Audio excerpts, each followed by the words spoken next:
that screening in the form of the vegetation that's there remain at all times or be replaced as needed. That they will always maintain all minimum setbacks of storage as per the ordinance. That they would notify the borough if they ever requested a new or reissued any type of industrial sewage treatment permit. That all conditions as requested in the fire chief's letter of December 15, 2014, and the Lackawanna County Regional Planning Commission comments of the January 8, 15 be incorporated into the approval and adhered to, and that otherwise they continue to comply with all federal, state, local regulations and ordinances. Gentlemen, is there a motion? Before we do a motion, Rick, would you consider adding a gross storage capacity of the products both used and after? I mean, if business gets better for them, you know, maybe they want to go to 220 gallons or something like that. Should we be putting a limit in the provisions now, and lower, so they don't have to come back to us for one reason? Second, you know, to also that we could have an inspection by our zoning that they have the proper containment for whatever they do have. They have to be reasonable request. So if that's not unreasonable to ask for a limit now, you know, I would go ahead with your motion with possibly that limit of 220 gross gallons of both product to clean with and product to go out to be serviced by safety. Yes, acceptable. So yes, I guess I make a motion including that extra condition. It's a great idea, and that's certainly the commission's prerogative. So good comments. Thank you, Mr. Finucci. Along those same lines, I'm gonna make a motion to delay activity because I think we'll need time to, due to the severity of the history here, there might be other conditions that may be necessary. Okay, is that a motion? Right. That's my motion. Okay. Is there a second? Seconded. Mr. Lucas. We have a motion and a second. Anything on the, any public comment on the motion? Any comment on the question from the commission? Mr. Finucci, Yes, if I on can the make a question. comment.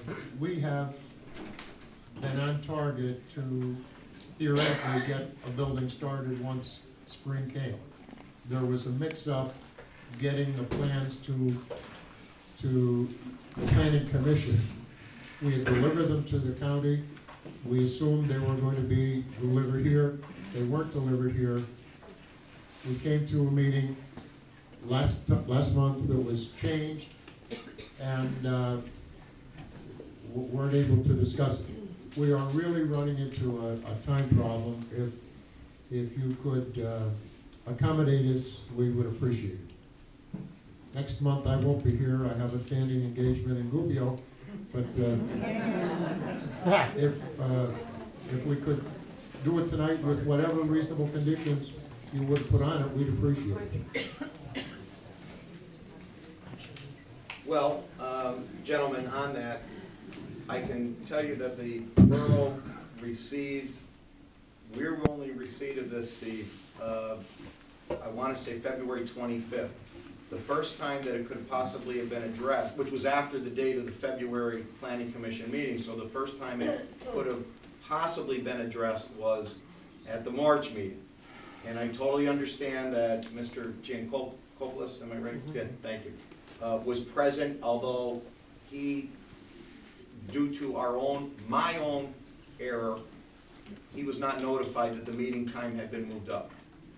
And he showed up, but after we had pretty much just about adjourned the meeting. So we called it, but there was no one here at the time. He showed up, you know, at 7. Now, but all I'm saying is that I'm trying to get them to say that they have, you know, 90 days to review this. So I'm pointing that out, gentlemen. You still have time. You would have another April, May. You would have till May to move on this. Otherwise, it would be deemed approved without conditions. And I'm suggesting that I'm not suggesting there was any fault of Jessup Burrows. No. There was a miscommunication between the professionals, and it didn't get here. Got to the county, Yeah. it didn't get here. It was submitted to the county in Yeah. December, end of December, I think. Excuse me, January 2nd they received it, so.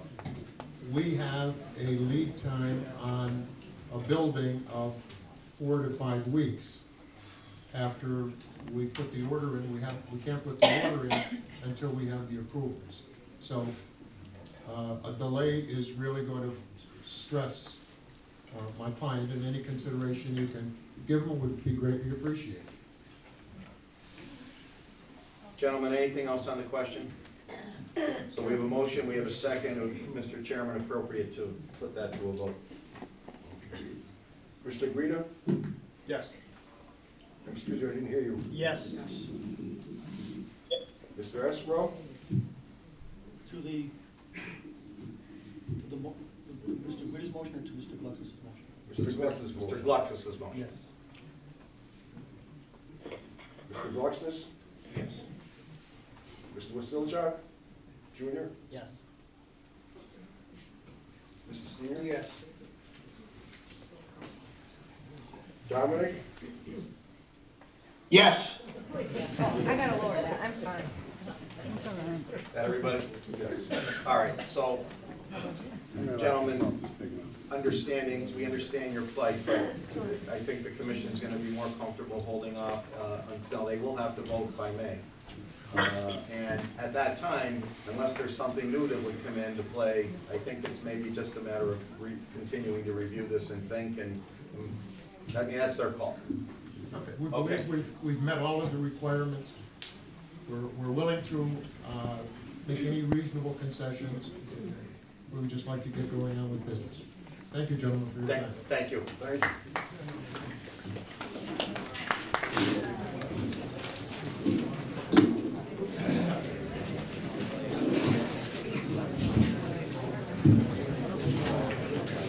All right.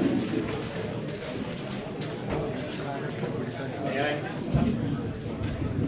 Yes, Mr. Chairman.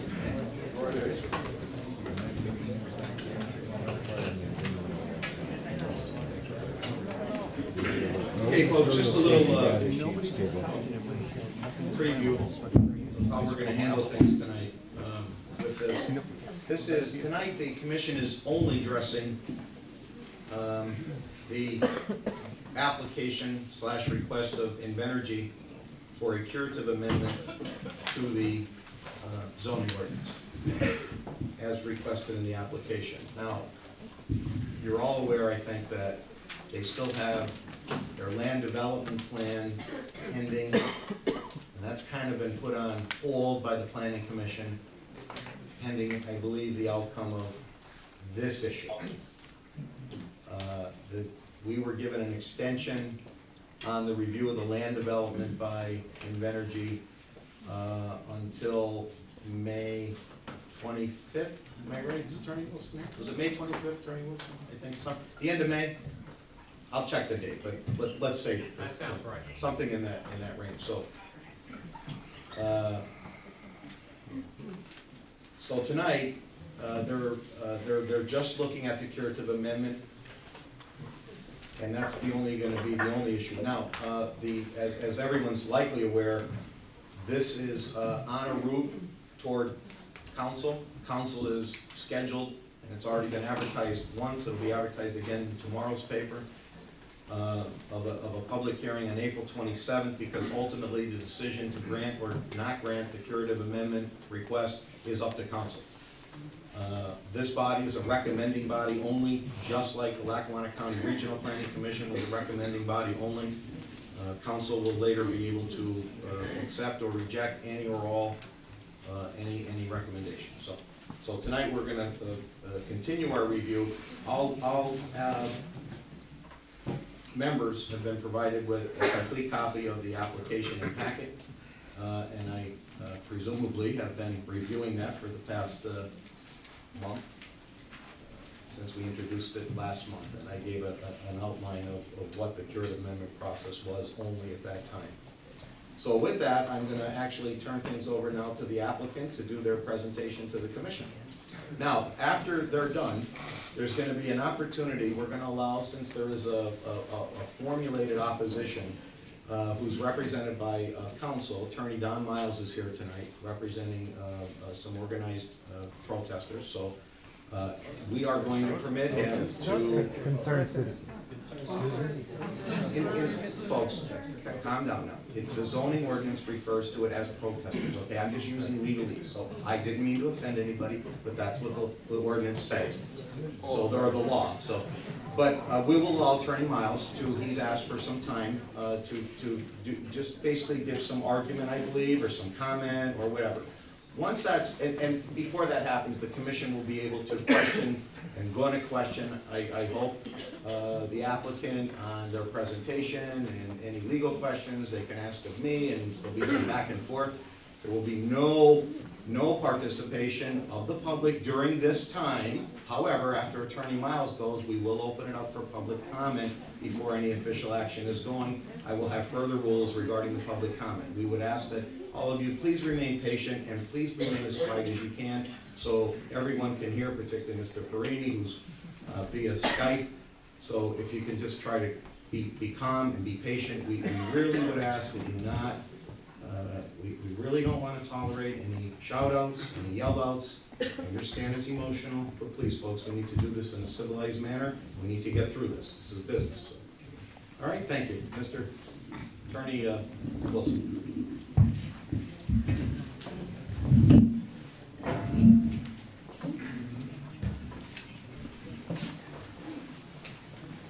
Commissioners, Solicitor Finucci, thank you very much. I'm Craig Wilson. Tap that. Is that on? No. Here. I was having a problem before. Tap it again. Is that better? Yeah. A little bit better. How's that? That's good. That good, folks? Is that good? No, I don't think so. No, I think it got worse. Can't hear him at all. Why don't you use that? I think this, so anybody's, this is my stepson's setup, so he's a musician. I called Mr. Cordish and he's out of town, so you were stuck with me setting this up. Try that one. Is that working?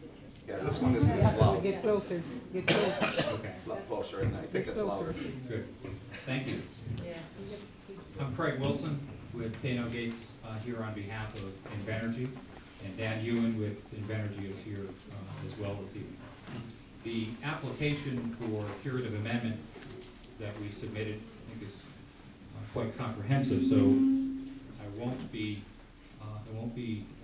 reviewing it in detail. Certainly, we would be pleased to answer any questions that you do have, but I will summarize a few key points from the application for your benefit. The first very basic point is Invenergy proposes to build an electric power generating facility in Jessup. And in review of the requirements of the current zoning ordinance, determined that that's a permitted use under the ordinance on its face in the M2 zoning district. The problem arises when you apply the current requirements of the ordinance to a project of this type. The project can't be built in the M2 district. And there are three aspects of the ordinance that give rise to this problem. The first is the requirement that all conditional uses be no closer than 2,000 feet to any existing development. Electric power generating facilities serving a power system are uses permitted by conditional use in the M2 district. So the 2,000-foot setback, if you will, applies with respect to this type of use. When you measure 2,000 feet from existing development in the M2 district, there is no land available at all within the M2 district that's available that could be developed. The setback completely consumes the entire district. Now, some people have commented in prior proceedings before the county and in comments to Borough Council that this is a case that Invenergy is late to the party and that all of the land in the M2 that could have been used to build a plant of this type has already been built on. That's not the case. The evaluation of whether the M2 zone could support a project of this type in compliance with the 2,000-foot setback assumes that there is no existing development in the M2 zone. All of that land is available. And even then, there's no land on which a project could be built because the 2,000-foot setback completely consumes the entirety of the district. The second problem is a height limitation. There's a height limitation of 40 feet applicable in the M2 zone. By special exception, that could be increased to 70 feet. But in either case, that's inadequate for a project of this type, where necessarily some of the structures and equipment exceed 70 feet. The third problem is a requirement in the ordinance that all conditional uses be completely enclosed within a building. And for power projects of this type, there are certain pieces of equipment that are not enclosed within buildings. So those three issues arise from the ordinance and make it impossible for Invenergy to build an electric power generating project serving a power system, which is that's the phrase that the ordinance uses, within the M2 zone. Some folks also have made comments that this is a situation where Invenergy is complaining because it simply just can't build exactly what it wants, where it wants. And that also is not the case. No one could build an electric power generating plant serving a power system of any type within the M2 zone in compliance with the requirements of the ordinance. So for those reasons, Invenergy has brought this validity challenge and requested an amendment to the ordinance in order to cure what it sees as defects in the ordinance. Because as you all know, I'm sure, the borough can't completely exclude, can't completely zone out a particular type of use throughout the entirety of the borough. It needs to make reasonable allowance for all types of uses, including these types of electric power generating facilities.